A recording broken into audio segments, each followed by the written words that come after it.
Lucas 8. Aconteceu depois disto que andava Jesus de cidade em cidade e de aldeia em aldeia, pregando e anunciando o evangelho do reino de Deus. E os 12 iam com ele, e também algumas mulheres que haviam sido curadas de espíritos malignos e de enfermidades. Maria, chamada Madalena, da qual saíram 7 demônios, e Joana, mulher de Cusa, procurador de Herodes, Susana e muitas outras, as quais lhe prestavam assistência com os seus bens. Afluindo uma grande multidão e vindo ter com ele gente de todas as cidades, disse Jesus por parábola: Eis que o semeador saiu a semear. E ao semear, uma parte caiu à beira do caminho. Foi pisada e as aves do céu a comeram. Outra caiu sobre a pedra. E tendo crescido, secou por falta de umidade.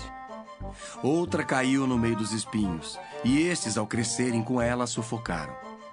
Outra, afinal, caiu em boa terra. Cresceu e produziu a 100 por 1. Dizendo isto, clamou: Quem tem ouvidos para ouvir, ouça. E os seus discípulos o interrogaram, dizendo: Que parábola é esta? Respondeu-lhes Jesus: A vós outros é dado conhecer os mistérios do reino de Deus. Aos demais fala-se por parábolas, para que, vendo, não vejam, e ouvindo, não entendam. Este é o sentido da parábola. A semente é a palavra de Deus. A que caiu à beira do caminho são os que a ouviram. Vem a seguir o diabo e arrebata-lhes do coração a palavra, para não suceder que, crendo, sejam salvos. A que caiu sobre a pedra são os que, ouvindo a palavra, a recebem com alegria. Estes não têm raiz. Creem apenas por algum tempo, e na hora da provação se desviam. A que caiu entre espinhos são os que ouviram, e no decorrer dos dias foram sufocados com os cuidados, riquezas e deleites da vida. Os seus frutos não chegam a amadurecer. A que caiu na boa terra são os que, tendo ouvido de bom e reto coração, retêm a palavra. Esses frutificam com perseverança. Ninguém, depois de acender uma candeia, a cobre com um vaso ou a põe debaixo de uma cama. Pelo contrário, coloca-a sobre um velador, a fim de que os que entram vejam a luz. Nada há oculto que não haja de manifestar-se, nem escondido que não venha a ser conhecido e revelado. Vede, pois, como ouvis, porque ao que tiver se lhe dará, e ao que não tiver, até aquilo que julga ter lhe será tirado. Vieram ter com ele sua mãe e seus irmãos, e não podiam aproximar-se por causa da concorrência de povo, e lhe comunicaram: Tua mãe e teus irmãos estão lá fora, e querem ver-te. Ele, porém, lhes respondeu: Minha mãe e meus irmãos são aqueles que ouvem a palavra de Deus e a praticam.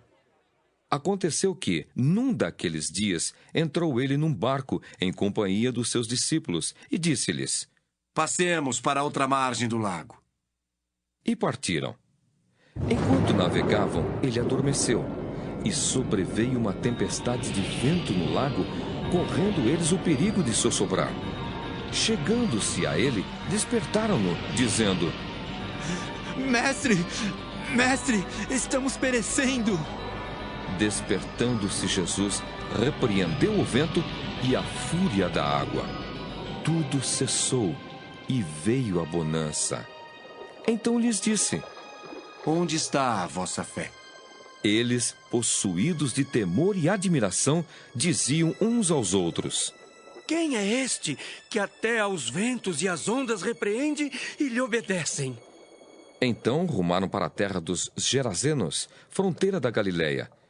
Logo ao desembarcar, veio da cidade ao seu encontro um homem possesso de demônios, que havia muito não se vestia, nem habitava em casa alguma, porém vivia nos sepulcros.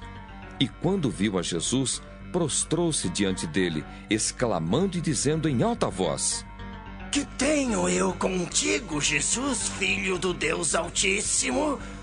Rogo-te que não me atormentes. Porque Jesus ordenara ao espírito imundo que saísse do homem, pois muitas vezes se apoderara dele.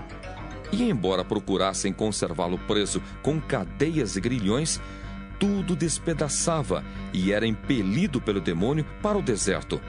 Perguntou-lhe Jesus. Qual é o teu nome? Respondeu ele, Legião. porque tinham entrado nele muitos demônios. Rogavam-lhe que não os mandasse sair para o abismo. Ora, andava ali, pastando no monte, uma grande manada de porcos.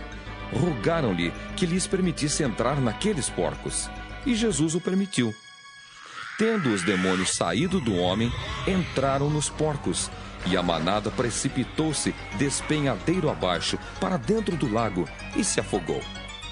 Os porqueiros, vendo o que acontecera, fugiram e foram anunciá-lo na cidade e pelos campos.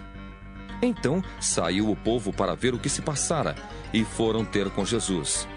De fato, acharam um homem de quem saíram os demônios, vestido em perfeito juízo, assentado aos pés de Jesus, e ficaram dominados de terror. E algumas pessoas que tinham presenciado os fatos contaram-lhes também como fora salvo o endemoninhado. Todo o povo da circunvizinhança dos Gerazenos rogou-lhe que se retirasse deles, pois estavam possuídos de grande medo. E Jesus, tomando de novo o barco, voltou. O homem de quem tinham saído os demônios rogou-lhe que o deixasse estar com ele. Jesus, porém, o despediu, dizendo: Volta para casa e conta aos teus tudo o que Deus fez por ti. Então foi ele anunciando por toda a cidade todas as coisas que Jesus lhe tinha feito. Ao regressar Jesus, a multidão o recebeu com alegria, porque todos o estavam esperando. Eis que veio um homem chamado Jairo, que era chefe da sinagoga, e prostrando-se aos pés de Jesus, lhe suplicou que chegasse até a sua casa, pois tinha uma filha única de uns 12 anos que estava à morte. Enquanto ele ia, as multidões o apertavam. Certa mulher que havia 12 anos vinha sofrendo de uma hemorragia e a quem ninguém tinha podido curar, e que gastara com os médicos todos os seus haveres. Veio por trás dele e lhe tocou na orla da veste, e logo se lhe estancou a hemorragia. Mas Jesus disse: Quem me tocou? Como todos negassem, Pedro, com seus companheiros, disse: Mestre, as multidões te apertam e te oprimem, e dizes, quem me tocou? Contudo, Jesus insistiu. Alguém me tocou, porque senti que de mim saiu o poder. Vendo a mulher que não podia ocultar-se, aproximou-se trêmula e, prostrando-se diante dele, declarou, à vista de todo o povo, a causa por que lhe havia tocado e como imediatamente fora curada.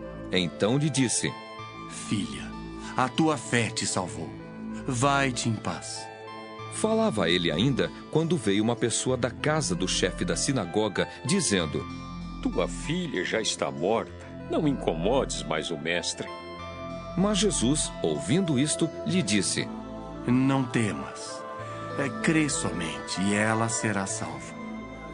Tendo chegado à casa, a ninguém permitiu que entrasse com ele, senão Pedro, João, Tiago, e bem assim o pai e a mãe da menina. E todos choravam e a pranteavam. Mas ele disse: Não choreis. Ela não está morta, mas dorme.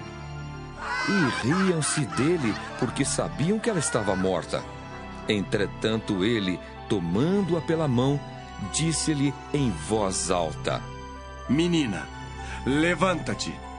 Voltou-lhe o espírito. Ela imediatamente se levantou, e ele mandou que lhe dessem de comer. Seus pais ficaram maravilhados, mas ele lhes advertiu que a ninguém contassem o que havia acontecido.